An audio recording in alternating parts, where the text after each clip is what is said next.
All right, so welcome back for another deep dive. Yeah. This time, we're talking about chaos between mercy and malice. By Taylor Goode. Taylor Goode. And let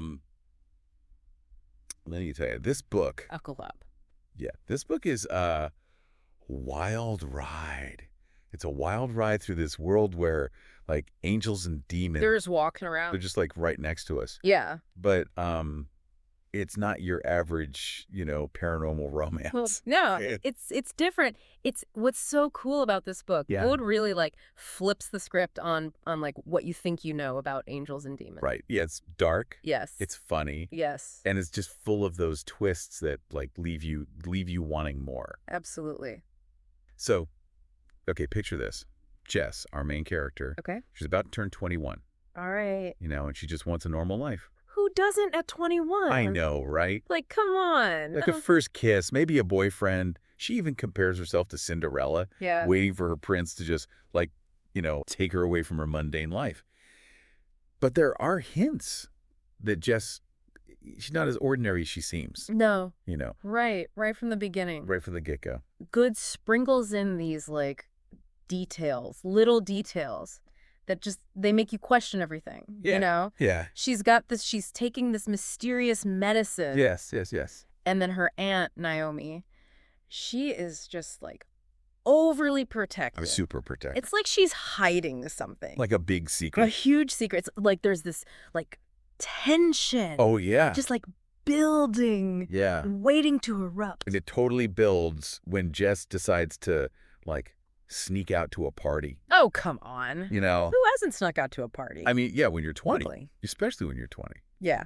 But she meets this guy, Peter, Uh-huh. and let me tell you, their first kiss is anything BG ordinary. Oh. That's where it takes a hard left turn. That's when the book takes a hard left turn right into the supernatural. Yes. You've got, think about it, you've got vanishing party guests. Yeah. And screams in the night. And a 3-headed monster. What? Oh, yeah. Oh, my God. It's intense. Completely throws Jess and the reader for a loop. Off balance, totally. Hmm. And then she wakes up after blacking out, Yeah. covered in this, black mist. What? And the monster is dead, seemingly by her hand. Hmm. And Goode throws in these visual clues, Oh, yeah. glowing veins, Yeah. Yes. shadows swirling around her Yeah. that just, hint at her true nature. What is going on? Yeah. Yeah, and it's not long before the peacekeepers show up. Ooh, the peacekeeper. No, these are not your, friendly neighborhood cops. No. Okay. No, I'm picturing, imagine a supernatural SWAT team yes, oh my gosh. made up of vampires, werewolves, and angels, Oh. all working together to, maintain order in this world that's just teetering on the edge of chaos. Okay, hold on. Peacekeepers. Yeah. So who created them? What gives them the authority to police this crazy supernatural world? Right. Well, that's part of the mystery that Goode unravels throughout the book, right? Yeah, okay. But it's clear that they hold immense power. Yeah. And they are feared by humans and supernaturals alike. Oh, wow. They operate with this really strict code, and they do not hesitate to take down anyone that they see as a threat. Okay, so then how does Jess even escape these guys? I know, right? Because we're talking about angels descending from the sky. Yeah, Goode describes them as shooting stars with golden eyes Whoa. that see right through you. Okay, that's some serious firepower. Yeah, I mean, it's intense. Yeah. She just manages to slip through their grasp. Okay. But I mean, barely. Oh my God. It is a close call. Wow. She races home, terrified, desperate for answers. Yeah. And that's when her aunt drops the bombshell. Done. Yeah, Jess is a demon. Oof, talk about a family secret. Her aunt knew this whole time. Yeah. And just let her think that she was normal. Well, Naomi, I mean, she was trying to protect Jess Okay. from this world that fears and hunts demons. Right. But now the secret's out. Yeah. They have to flee. Okay. And they try to escape, right? Yeah. Through a hidden portal, but things go horribly wrong. Uh-oh. I have a bad feeling about this. I know, right? Yeah? So Naomi gets pulled into the portal, Oh, no. leaving Jess behind to face the Reaper. Now, forget the whole, skeletal figure with the scythe. Right. Okay, this Reaper, he appears as, this young man with silver eyes. Oh, wow. They're not what you'd expect. No. And he's about to take Jess to EXO. EXO. Which is this massive organization that, like, deals with all things otherworldly. Okay, all right, you've got my attention. Yeah. So, we've got this demon-powered girl about to enter this whole new world. Yeah. This is where things are going to get really interesting. Oh, yeah. Right. Welcome back. So, last we left off, Jess was in the clutches of the Reaper. Oh, yeah. Headed for EXO. EXO. Now, EXO isn't some hidden fortress. Oh. It's like this massive organization dedicated to keeping the supernatural world in check. And it's hidden in plain sight. So it's like right under our noses. Yeah, pretty much. Oh, wow. Yeah. Okay, so what's it like inside? Well, imagine a high-tech facility. Okay. Where, like, vampires get their synthetic blood. Oh, wow. Werewolves, like, train to control their transformations. Right. And you might just see a fairy flitting down the hallway. Oh, my gosh, that's so cool. Yeah, it's like a melting pot of, like, all these supernatural beings all just trying to coexist. Right. And Jess is about to get a crash course in this new reality. Talk about being thrown in the deep end. Great. Jeez, so what's her reaction to all this? At first, she's treated less like a recruit. Okay. And more like a specimen under a microscope, you know? Yeah. They're fascinated by her powers. Right. Especially after that whole, you know, three-headed monster incident. Oh, yeah, of course. Of course. They want to understand, like, what makes her tick. Right. And why her magic seems so different. So they just, like, stick her in a lab and run tests on her? Well, not exactly. Okay. She does have to sit through this, like, ridiculously cheesy educational video about, supernatural history. Well, come on, seriously.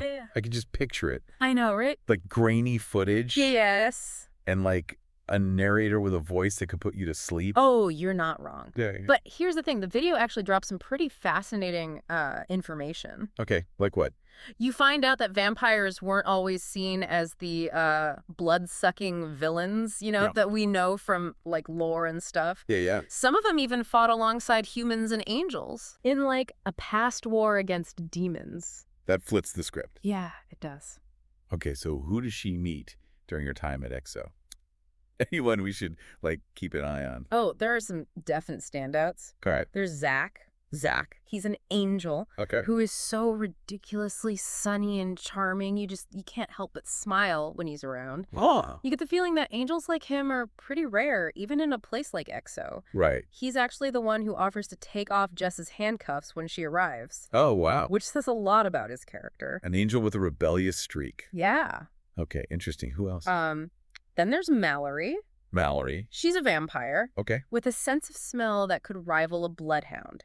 Oh, wow. She's, like, sharp, intuitive, and picks up on something different about Jess right away. Oh. And, of course, there's Guy, the Reaper. Oh, yeah. Who brought Jess to EXO. Right. In the first place. Yes, the pajama-wearing Reaper. Yes. You mentioned that earlier. I did. I have to know more about him. Like, what's the story there? It's one of those things that, like, you just tilt your head and go, huh?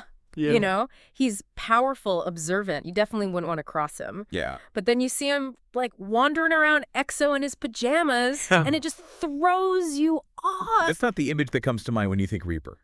Not at all. Like, not at all. Yeah. Okay, so what's training like in EXO? Is Jess, like, sparring with werewolves and deflecting, you know, angel blasts? Oh, it's not quite like a superhero movie scene or anything. Okay. But it's definitely intense. Right. She's learning to harness her powers, which are proving to be, like, way more complex than anyone anticipated. Oh, really? Yeah, she keeps blacking out. Oh, no. And her magic seems to be this strange blend of light and darkness. Hold on. Light and darkness. Yeah. That, like, goes against everything we think we know about those forces, right? Right. So what does that even mean for Jess? Well, that's the million-dollar question. Yeah. It's clear she's not just, like, a typical demon. Right. There's something more to her. Yeah. Something potentially very powerful. Yeah. And it's stirring up, like, a lot of fear and suspicion within EXO. Okay. She even faces some prejudice from this group called the Purifiers. Purifiers? But, like, are they like a supernatural cleaning crew or something? Hardly. They're this faction within EXO that believes demons are, like, inherently evil and need to be eliminated. Oh. They see Jess as a walking threat. Wow. Yeah, and their presence creates this, like, constant tension wherever she goes. Okay, so she's facing danger both inside and outside of Exo. Pretty much, yeah. And then, there's this whole forbidden romance brewing. Oh, yeah. Between her and Zach. Is that going anywhere? Well, their connection is electric, especially during training. It's like watching two forces of nature collide, but angels and demons aren't supposed to fraternize, and the consequences could be, like, really dire. Oh, yeah. But, there's also a bigger threat on the horizon. Wait, what threat? You can't just leave me hanging like that. I know, right? Okay, well, remember that three-headed monster that kind of landed Jess at Exo in the first place? It wasn't like a random attack. It was orchestrated by this powerful necromancer. A necromancer. Who's been, like, reanimating corpses and creating these terrifying creatures called ghouls. Ghouls, that's straight out of, like, a horror movie. It is. Oh, my gosh. And this necromancer has his sights set on Jess. Oh, boy. Let's just say things are about to get messy. Okay, listeners, you are not going to want to miss the final part of this deep dive. No. We'll be back in a flash to unpack the climax of chaos between Mercy and Malice. Absolutely. Don't touch that dial. We're back, and things are about to get really real. Oh, yeah. In this world of chaos between Mercy and Malice. Absolutely. We left off with this necromancer, Clay, lurking in the shadows. Right. And a whole lot of questions about Jess's true nature. Yeah. And her connection to this mysterious villain. It's in this final act that Goode really, like, ramps up the tension. And the stakes. Oh, yeah. Jess is just caught in this whirlwind of, like, danger and uncertainty, just trying to navigate this new world while facing threats from both inside and outside Exo. And let's not forget about those, like, forbidden sparks flying between her and Zach. Yeah. That's a powder keg just waiting to explode. Oh, absolutely. Their connection adds this whole other, like, layer of complexity to the story. It's this constant push and pull between, like, duty and desire. Light and darkness. Light and dark. But let's talk about Clay. Yeah, Clay. Remember how we mentioned he was invading Jess's dreams? Oh, yeah. Well, it gets, like, even creepier. He starts leaving her, like, these cryptic messages, trying to plant seeds of doubt and, like, sway her to his side. Oh, wow. He even leaves her a ring as a symbol of their, like, supposed connection. Okay, that's unsettling. I would be freaking out if some, like, creepy necromancer was messing with my dreams. It's like psychological warfare. Yeah. And Clay is a master manipulator. Yeah. He preys on Jess's, like, insecurities, her longing to belong. Yeah. He wants her to believe that they're, like, two sides of the same coin. Okay. That power is the only thing that matters. Right. In a world that has, like, shunned them both. So it sounds like Clay is more than just your, like, typical, mustache twirling villain. Exactly. Yeah. He has depth, a twisted sense of empathy that makes him both compelling and dangerous. Right. You can almost, like, understand his motivations, even if you don't agree with his methods. Right. And then there's the attack on the train. Oh, man, that scene. So intense. Talk about claustrophobia and chaos. Yeah. You've got Jess, Guy, and a bunch of other Exo trainees trapped on this speeding train.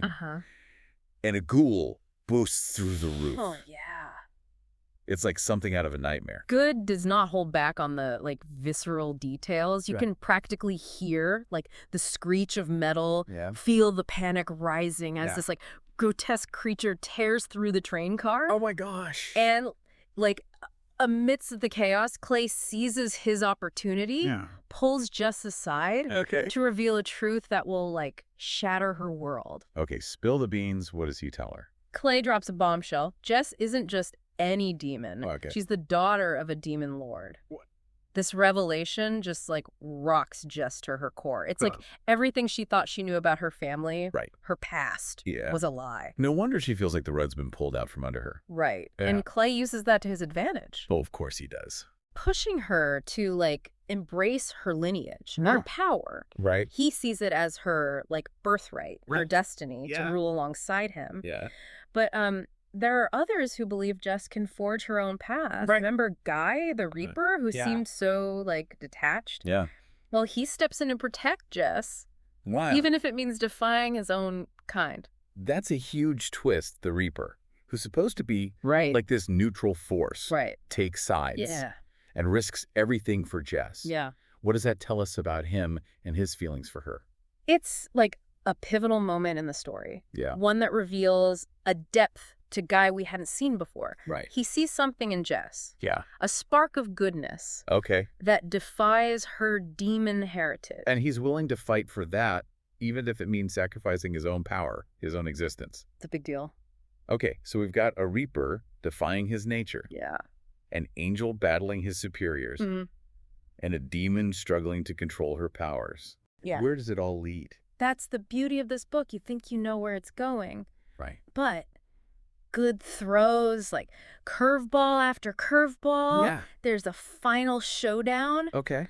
A sacrifice that'll leave you breathless. Oh my gosh. And a revelation about Jess's true nature that changes everything. You're killing me with the suspense. I know, right? I need to know what happens. Let's just say Jess's journey is far from over. Okay. Chaos between Mercy and Malice is just the beginning. All right. It's the first book in a series.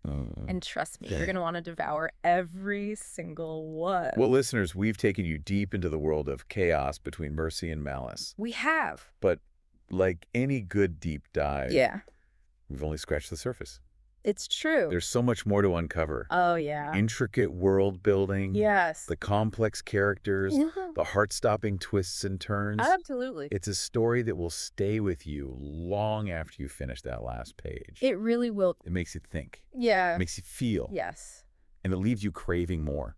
If you're looking for a book that will keep you on the edge of your seat, make you question everything you thought you knew, and leave you begging for the next installment, then you need to check out Chaos Between Mercy and Malice. Absolutely. So go grab a copy. Yeah. Dive in. Yes. And let us know what you think. We'd love to hear from you. We'd love to hear your theories and reactions. Absolutely. Thanks for joining us on this deep dive. And remember, there's always more to explore. Happy reading. Happy reading.